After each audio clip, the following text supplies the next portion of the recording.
Good afternoon, everybody. I'd like to start by recognizing what I would say is the courage of Luke Prokop. Earlier this week, Nashville Predators prospect and player on the Calgary Hitmen to go public with the fact that he is gay, and as a 19-year-old trying to climb his way through hockey, I thought that was extremely courageous, and I think it was also great to see the tremendous support from the hockey world for Luke. So just wanted to start by recognizing Luke and his courage, and I think it will be a major event that will encourage more young men and young women in our sport to be very comfortable with who they truly are. So that was an excellent way to start the week. Moving on to less important matters, is the actual hockey. We obviously went through the expansion draft process this week. Our strategy going into the expansion draft was to try to get out from a process where we knew that we were going to lose a player by giving up as least we possibly could to Seattle. And with all the information that we acquired from really the end, from the trade deadline through to the decision on Sunday morning when submitting our protection list, our determination was to go out and acquire a player for a prospect in the late pick, and then allow Seattle to pick between the remaining players on our protected list. And if we got out from the process by giving up the prospect in the late pick, but maintaining our roster, we were content with that. And if they took another player off our roster in a similar position, we had acquired the replacement. So that was our strategy with that. We've got the draft coming up on Friday and Saturday. 3 picks, 2nd, 5th, and 6th round pick, and then we'll get into free agency next week. And with that, I'll open it up to any and all questions you may have today. All right, we'll begin with Chris Johnson, Sportsnet. Go ahead, Chris. Hey, Kyle, I'm just wondering, it looks like Zach Hyman might be moving on from the team. Where are things at for you with him? Are you still hoping to retain his services? And if not, what's it going to take to replace what he brought to you guys? Yeah, I certainly, I think it was our intention going in to retain Zach's services. He's been an excellent player for us for his entire career here, and I think everyone loves him as a player and a person. We have certain limits that we can go to, and we've tried to extend ourselves as best we can, knowing that there would be a strong market for him. And so about a week ago now, or 7 or 8 days ago now, we gave Todd Reynolds and Zach permission to begin speaking to other teams, try to move the process along so that we would have a better picture heading into free agency as to where we actually stood and how we could go about trying to replace Zach if that was going to be the conclusion. At this time, I've not heard from Todd regarding the reports this morning, so I can't comment too deeply on that, Chris. Okay, but would you be open to a sign and trade if that's something that presented itself? We're open to anything that can help to make our team better. So if there's fair value to be had there, then we'll certainly explore it. Next up, we'll go to Mike Zeisberger, NHL.com. Go ahead, Mike.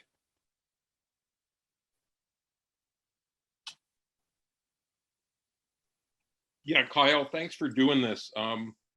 Obviously, how do you, if you do lose Zach, how do you replace what he brings to the table? Because when we talk about intangibles, he could be the poster child for it. I don't disagree with you, Mike. I think Zach has shown night in and night out that he's going to give his very best to the Toronto Maple Leafs, and we certainly have valued that over the years, and that's why we've tried to find a solution here. But Zach has earned every dollar that he's going to get in free agency, and he's done it certainly not the easy way as well. So there are going to be times as we go through this, especially with the salary cap being what it is, the commitments that we've made, where we're going to have to make difficult decisions, and it will be on myself more than anybody else and our management group to begin to replace the different talent and the different intangibles that a player brings in the room, and also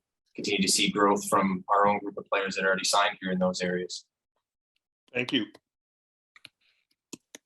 Next, we'll go to Lance Hornby, Toronto Sun. Go ahead, Lance.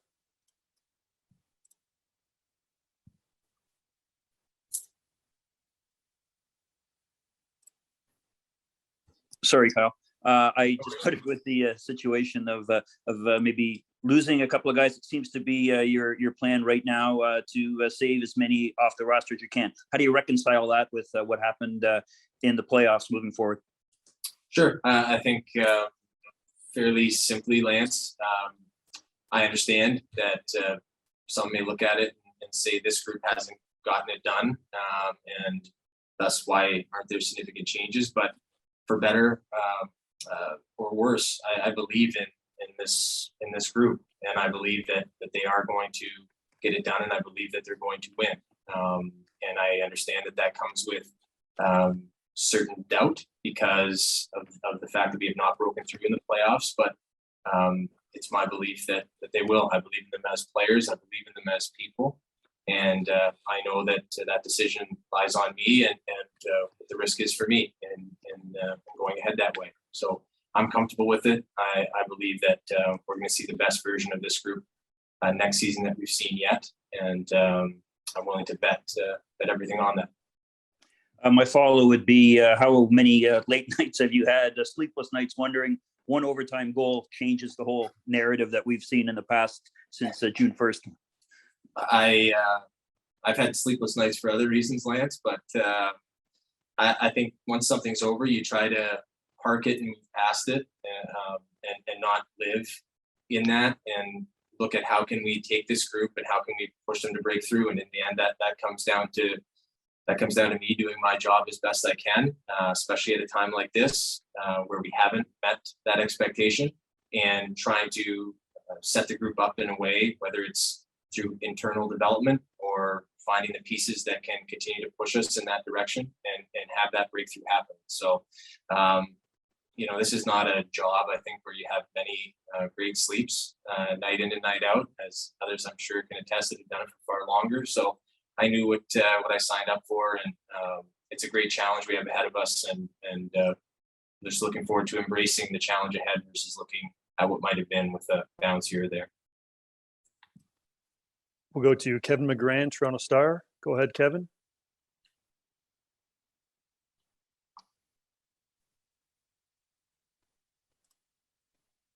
There we go. Just two questions, one on the expansion draft and one on the coming draft. But when you got Jared McCann at such a reasonable price, were you at all tempted to change your thinking and go 7-3 run rather than 8-1? We thought about it, Kevin, but and I think that's one way I would understand why you would look at it. But the other part of it was it wouldn't just be by going 7-3-1 because the cost was what it was. Would that be smart? It was also, if we went 7-3-1, who are we going to be losing? And then what would the cost be to replace that person at their current cap hit? And obviously that would give us increased exposure on defense. And we knew what the market was shaping up to be in terms of free agents. And I think that manifested itself a little bit last night. And then we also knew what kind of the available players were and who we thought they were. And so I can understand why someone would look at it that way and say we should have kept Jared or others. But our view of it, having more complete information and analyzing it a little bit differently, was there was that option, but there was also going to be the cost and whether we could replace the player who we lost at that cap hit in the marketplace or in trade, and then it just didn't add up for us in a net positive way. So we just elected to keep the strategy as is, but we did look at it and investigate it for countless days prior to the trade, and then in the subsequent days, hours after. And the upcoming draft, you've got 3 picks, I believe. Do you have any intentions of trying to get more? And what are your thoughts on a crazy draft where maybe a lot of players didn't even play this so much this year? Yeah, we kind of looked at this going into the last draft, Kevin. And that's why we kind of tried to load up on more picks then. So our and looking at it, knowing that we expected to contend on the year and that we may be moving out picks to try to improve our group. And last year we had 12 draft picks, and so this year with 3. So from October 2020 to July 2021, we're going to add 15 new prospects to our system. Was the way that we viewed it, and we thought we had a more complete set of information on the players in the October draft, and knowing what was coming with what we expected from our team, and thus what was going to happen to our draft capital at the trade deadline. We tried to shift to 2020 to pick players we thought we'd have a more complete view on, and that said, I think we still expect our scouting staff here to do a great job with the 3 picks we've got, and be able to return some players, and knowing the work that John Lilly and the staff have put into it, I'm confident that we will make the most of it. Next, we'll go to Joshua Cloak, The Athletic. Go ahead, Josh. Hey, Kyle, just on this weekend's draft, how would you describe the kind of organizational philosophy heading into the draft, both in terms of the type of player you'd like to acquire and any positional needs you might want to fill through the draft? Yeah, thanks, Josh. I think I'll answer your second question first. Positional needs. Yeah, I think that in the draft, we would certainly like to kind of come out even in terms of wingers, centers, defense, goalie. But we never also want to sacrifice best players available or take huge steps backwards in terms of what we rank the talent of the player as, or what their projected future role maybe in the NHL, just to say we've kind of satisfied a positional allotment.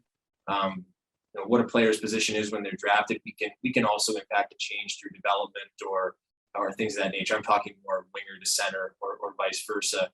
Can't really change a forward to a goaltender. At least I haven't seen it yet. So we've tried to balance it out as best we can, but not sacrificing overall pick value, I would say, is the best way to put it.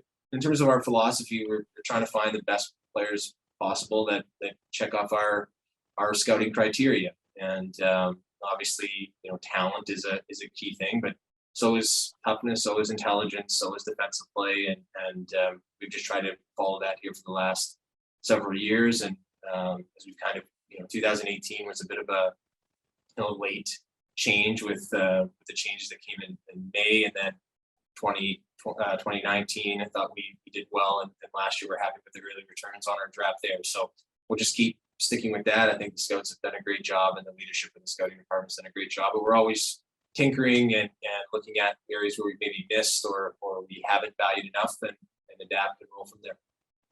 And you mentioned internal development. This is maybe a little bit left to center, but you had Rodion Amirov in Toronto for a month.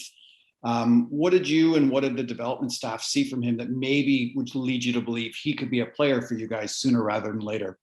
Yeah, we signed him at the conclusion of his season at UFA. Their playoffs, that he came over while we were still playing, of course, and was around our staff.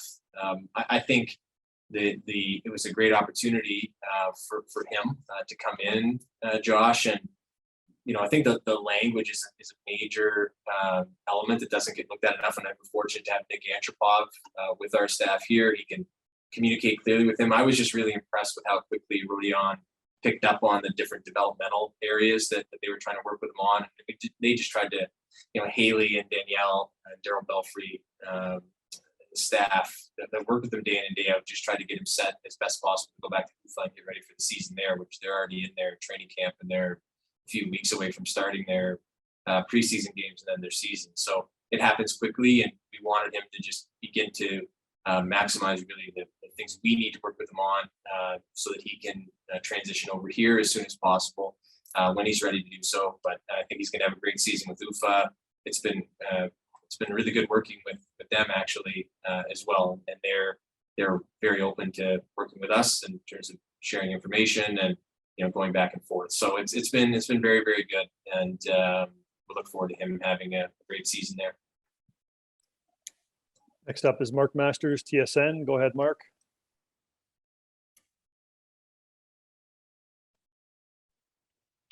Kyle, what are you looking to accomplish in the offseason? How do you feel you can improve this roster over the next couple of weeks?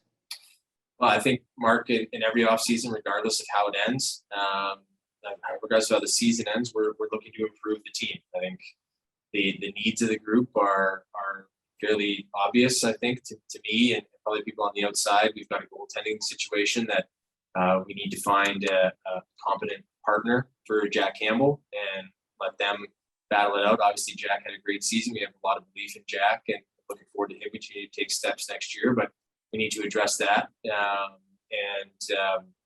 Obviously, we're going to have some opportunity up front, which I think appeals to a lot of the players that are there. If free agency doesn't bear fruit on that for us, if we don't think there's value, then we'll look at the trade market heading into the season. So I think it's easy to look now and have question marks. And I think,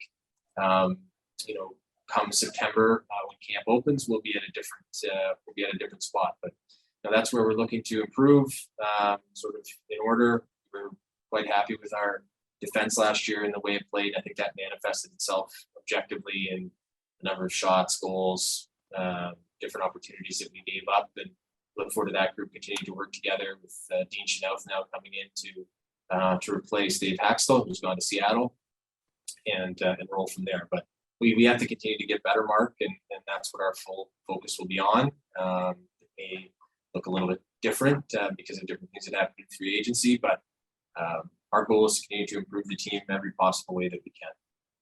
What players in the system do you believe have the potential to take on a bigger role next year?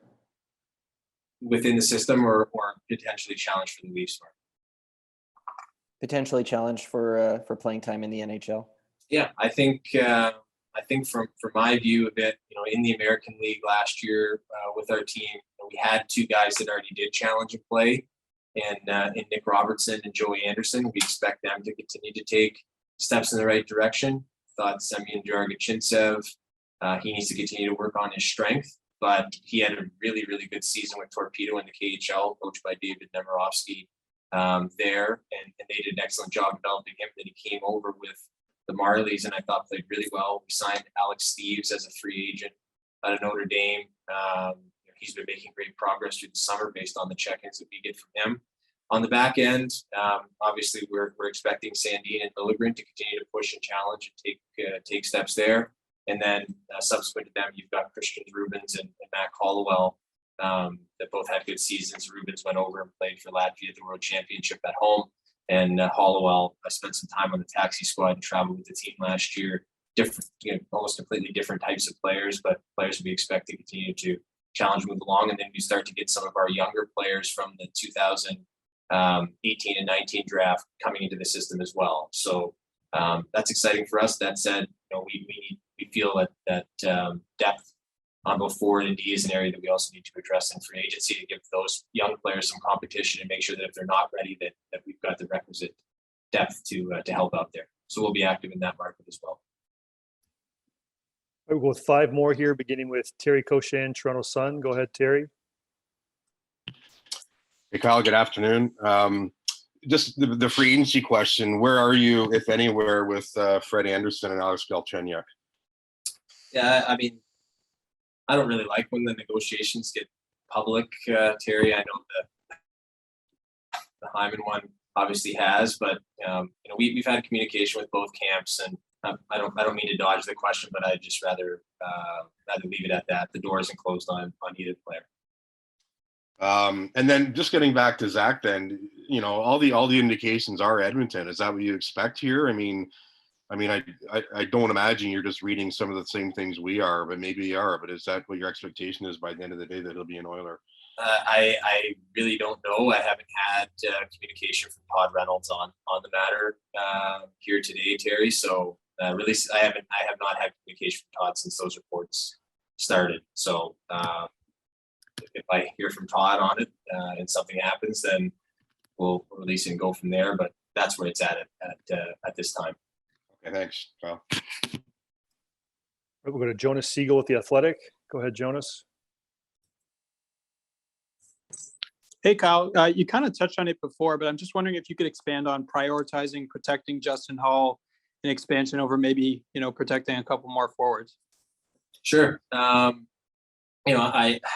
way we looked at it, Jonas, was, what do we have in Justin and what do we have him for in the future? So he signed for 2 more years. He's taken the last 2 seasons of the major steps. I understand he's 29 years old, but extremely well conditioned, low mileage overall on him. I thought, he and Muzzin together as a tandem and as a pair, especially the first 3 quarters of the season, they played against the other team's best players, and in our division, those weren't a lot of easy nights. Speaking specifically, we go to Edmonton, Vancouver. Obviously we saw what Montreal did after they defeated us. Calgary. Every team in our division, Winnipeg with their top line, had very challenging players to defend against. And Jake and Justin took that role on and performed very well in it. At the end of the season, in the playoffs, I think maybe you could say they would have maybe the effects of all of that over the course of the season and travel and just the way the season was impacted them. I'm not sure, but our focus was on we know what he's capable of. We know who he is as a person. We have a strong belief in him. He signed for 2 more years. If he's gone from our team, either an expansion or trade, can we replace what he brings at the cap hit? And we went through it dozens of different ways and looked at every iteration, knowing what the marketplace was saying about him, knowing what Seattle was likely to do, and then looking at the alternatives. You could say, well, we do have guys internally, but then you're back to the whole thing that we've chased for years, which is sacrificing your defense depth, and then trying to supplement it by signing someone that's inferior to him at probably around the same cap hit.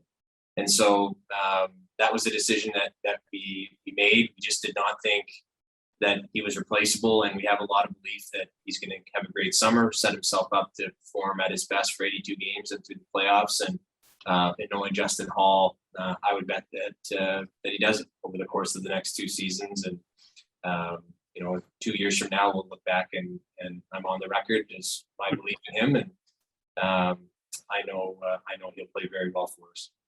And as for that defense step, do you envision signing another Zach Bogosian type, or do you kind of look internally for growth there? I think we'd like to give both Sandin and Liljegren every opportunity. We have to begin converting some of these guys from prospects. I think we block them a little bit. They have to earn it. So I'm not saying it's to clear the path, but I think we will try to focus in on a defenseman that maybe perhaps brings a little bit more power and presence in the way that Zach did. Rubens has that a little bit as a prospect for us, but we're not flush with it. And so we'll look in free agency and trade to continue to address that. I thought Zach brought a lot for us last year, and we'll stay in touch with him as well as we get into free agency. All right, we'll go with 2 more. Next up, Luke Fox, Sportsnet. Go ahead, Luke. Hi, Kyle. I'm wondering what lessons you and your players can learn from the teams that went deep in the final or the Final Four from this past playoffs. I think there's always a lot you can learn from teams that have success in every sport, Luke. Certainly in hockey, I think I'm always hesitant on this one because you answer what you learn from teams and the immediate response as well. And you guys haven't had their success in the past, I don't never want to come up as a comparison. So I'll quantify my answer by saying we're not comparing our team to the teams that had success, even the teams that went to the Final Four.